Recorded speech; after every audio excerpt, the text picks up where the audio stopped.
Àwọn ti sì mọ́tì ọlọ́run ṣọlá. Àbíyèsí ìwé Jésù fún ojú bàbá wa sọ̀rọ̀ mi. Arúgbó ọjọ́ ọlọ́run wa dàgbà. Ìwọ́lọ́bọ̀ tí kò ní pẹ̀ fún ọkọ̀ náà ń ta. Àbíyèsí ìwé Jésù fún ojú bàbá. Àbíyèsí ìwé Jésù fún ojú bàbá. Arúgbó ọjọ́ ọlọ́run wa dàgbà. Ìwọ́lọ́bọ̀ tí kò ní pẹ̀ fún ìjọba ló sọ wípé ìdí máa fi sọ ọ́rọ̀ rẹ̀ sàn. Ìdí máa fi sọ ọ́rọ̀ rẹ̀ sàn.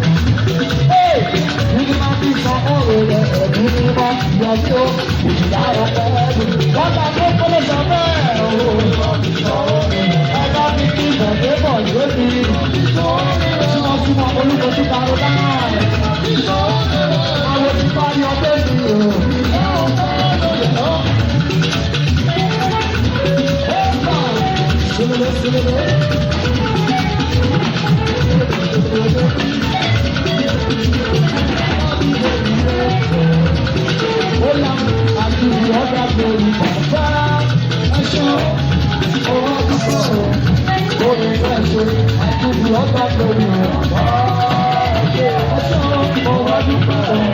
Oh,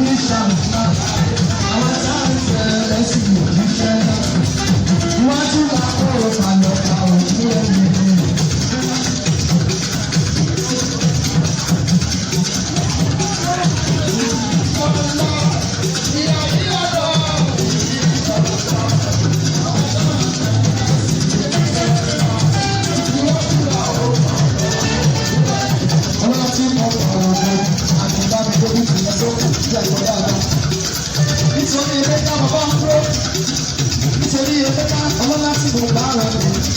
Emeka sọ́yìn máa ń tẹ̀lé máa ń tó tẹ̀lé bàbá.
Pastor Yomi, o ṣe mọ̀ dúpẹ́ Pastor Yomi ní ìbàdàn pẹ̀lú wọn.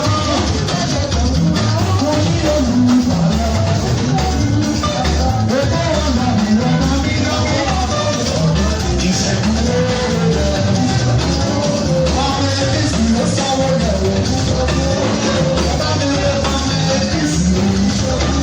Bàbá mi lè ọmọ wá sí pàṣẹ fún mi. Bẹ́ẹ̀ ṣe lè lọ sókè tí sàlẹ̀ wá ṣe é kú.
sókè kì í sọ wípé ẹ̀dùn pé náà ọ̀dún kan. Ìgbòho ìròyìn sábẹ́ níyà, olú jáde ìjábọ̀ sábẹ́ lórílẹ̀. Lẹ́sìn lóde ọ̀sìn ọmọ ní gbèsè ọdún ìdá sílẹ̀ títí ó sì lórí ìgbélé. Àṣẹ̀yìn ìròyìn sábẹ́ ọdún ìdá sílẹ̀.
Ẹjẹ́ ti sáré ilé màmá mi.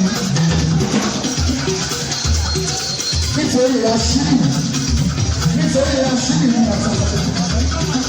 Ọmọ Rashidi, ó ní kí iṣẹ́ àṣà wípé there is something that makes me happy to know what's around.